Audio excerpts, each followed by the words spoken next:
Hello, I'm David Breeden. I'm the senior minister at First Unitarian Society of Minneapolis, a humanist congregation historically. And so we talk about topics from a secular viewpoint, philosophical viewpoint, and we look at religious and theological trends in the United States. This week, we've been looking at what I'm calling the holes in liberalism, and I had added an S because that's one of the holes, as we have so many different definitions of what liberalism is. It's not just the contemporary social liberalism that we tend to think of here in the United States, and in European terms, it is very much a different kind of thing to be looking at.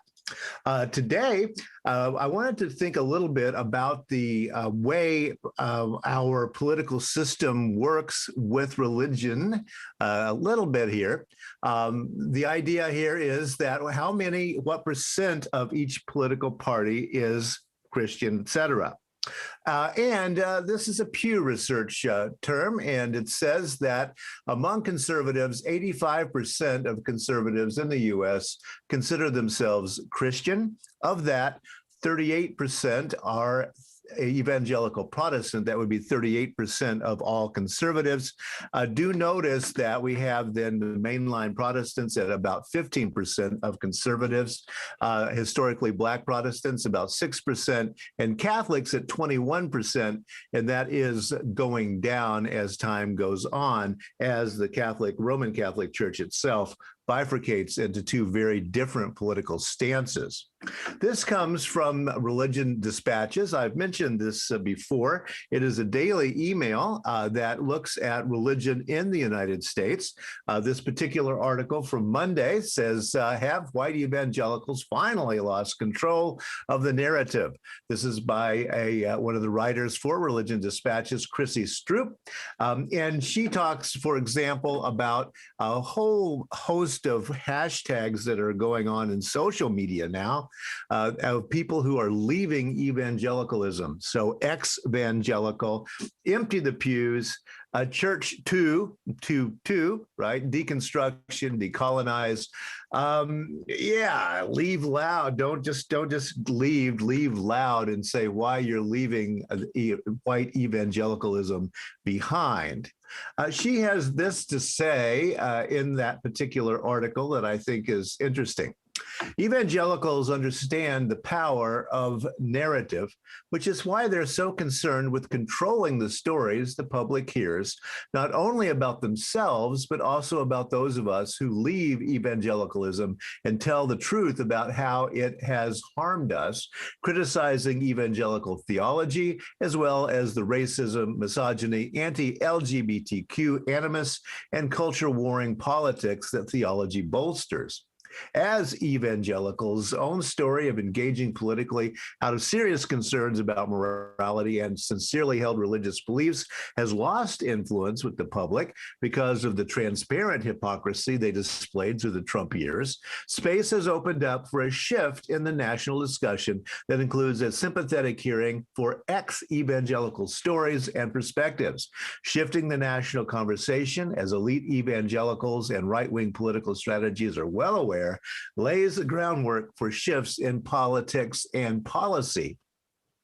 Yes, what we're talking about is that 38% of the conservative base that calls itself evangelical Christian, and that does appear to be eroding at the present time, again, over the questions of what was the support of Trump all about. We've discussed that on Coffee and Wisdom. It is a little bit complicated because different theologies within fundamentalist and evangelical Christianity see this in very different ways. But as I have mentioned the last couple of days, studies have found that religious individuals and political conservatives consistently evoke deontological ethics, such as thou shalt not kill, from those 10 commandments that our fundamentalist and evangelical friends keep wishing to put up in American courthouses around the country. Deontology does come from Greek deon, which means obligation or duty, and the study of that. And deontology says that action should be based on whether that action itself is right or wrong under a series of rules rather than based on the consequences of the action. It says it in the Bible. I believe it. Therefore, this is what I must do. That's deontology. Sources of guidance on right and wrong among conservatives. More Pew research here, and this is the percentage of conservatives who say they look to something blank most for guidance on right and wrong.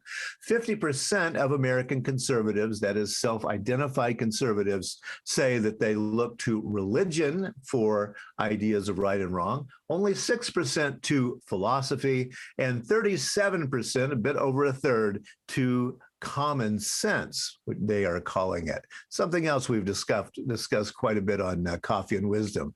Political liberals, on the other hand, consistently invoke consequentialist ethics, judging the morality of actions based on their positive or negative outcomes. Now, these are not consistent. There are some issues within that I will be discussing tomorrow. Different political views on different subjects. Sometimes a conservative will be also consequentialist, and sometimes a liberal will be deontologist. But we'll get back to that.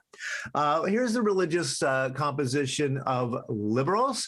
52% of self-identified liberals in the U.S. say that they are Christian. 52% evangelical Protestant at 13%.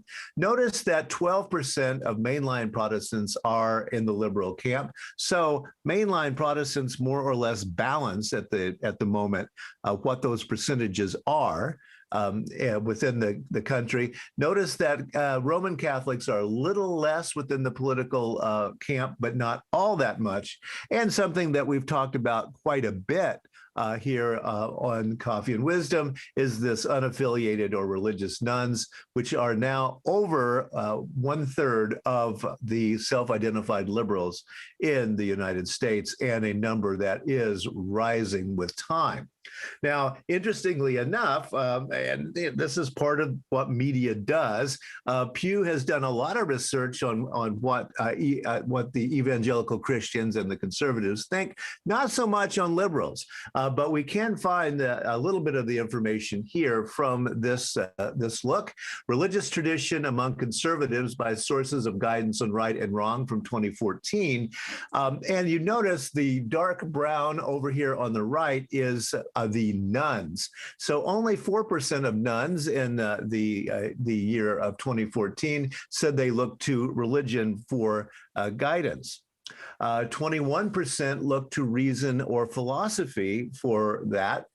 Common sense, much less than conservatives at 19%. Science makes a big showing. It's single digits among conservatives, but among the nuns, about 28% of the nuns look to science as a guide to their political decisions. 11% don't know. That's consistent with the findings in conservatives as well. So a little bit of difference in terms of how people are deciding these political issues. Our political views affect how we see reality, of course. We see the same information, but we interpret it in very different ways. So this too is Pew Research. Most Democrats say Biden is at least somewhat religious and mentions his faith about the right amount. Most Republicans disagree. So if you look at this, the Democrats, 88% say that Biden is religious or somewhat religious, whereas 36% of Republicans say that. 45% of Democrats think he's very religious, and only 7% of Republicans. Again, we're looking at the same basic reality information, but we come to very different conclusions based on pre-existing prejudices and ideas. Well, we need to talk a little bit about the psychologist Silvan Tomkins, 1911 to 1991. He's most known for his work on affect theory.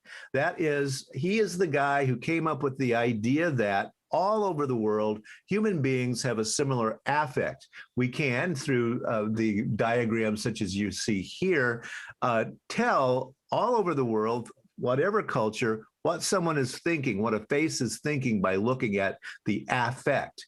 And that's what he's most famous for doing. But he also wanted to look at what makes a right-wing person or a left-wing person, a conservative or a liberal. So in the 1960s, Sylvan Tompkins argued that all thought has a right and left extreme, and then he developed what he called his polarity scale, how much people are on the right or on the left, and he tried to come up with some questions as to, how can I figure this out? For example, he developed this question: were numbers invented or discovered? Left-leaning people, he discovered, favored invented. People invented numbers.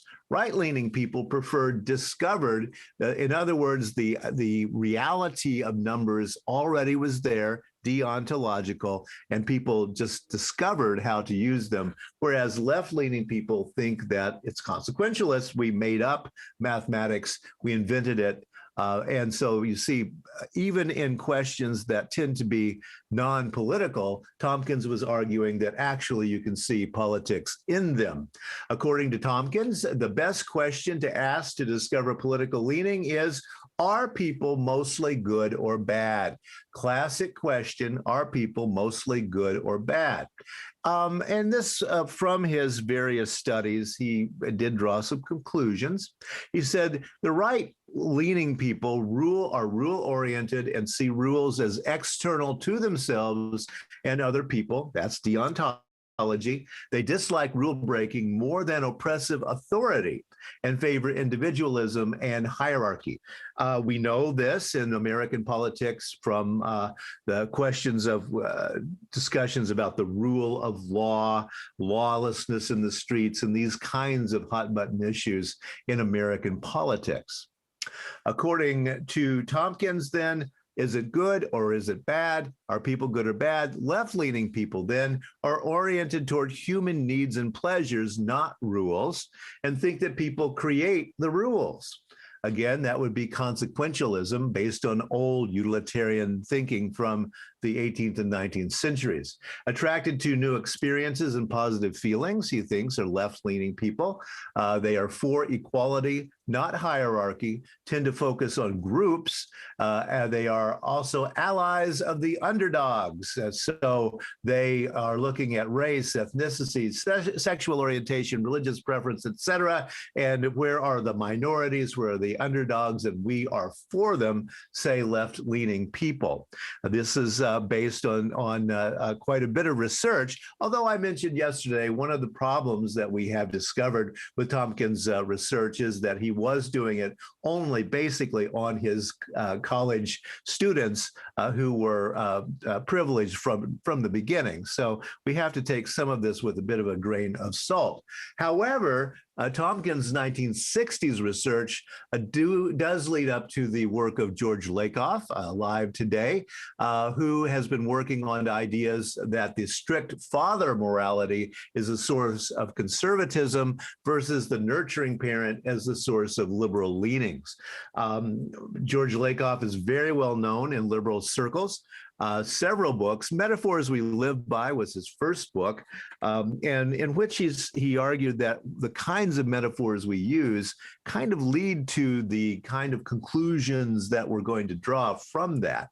One of his books, Your Brain's Politics, How the Science of Mind Explains the Political Divide. We've been looking at that. It does and doesn't, as we have seen. Research on fear, for example, is a little bit complicated. We do have to be careful about the pool of people that were asking these questions.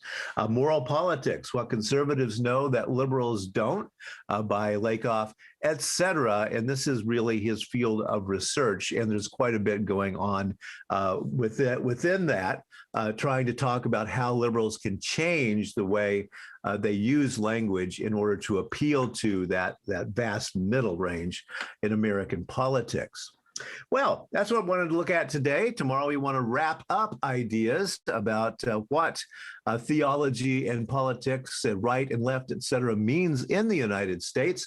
This coming Sunday, I'll be talking at 10:30 a.m. Central Time, and I will be talking about becoming part of something. And yes, you can tell from the Tompkins research that when a liberal is talking about becoming part of something, we are talking about a liberal idea about joining that's much more in the liberal rather than the conservative and individualistic camp. So that's what we're going to talk about, is getting together as liberals. And our theme for the entire month of April at First Unitarian Society is becoming. Thanks a lot, and we'll be back tomorrow to wrap up these ideas. Thank you.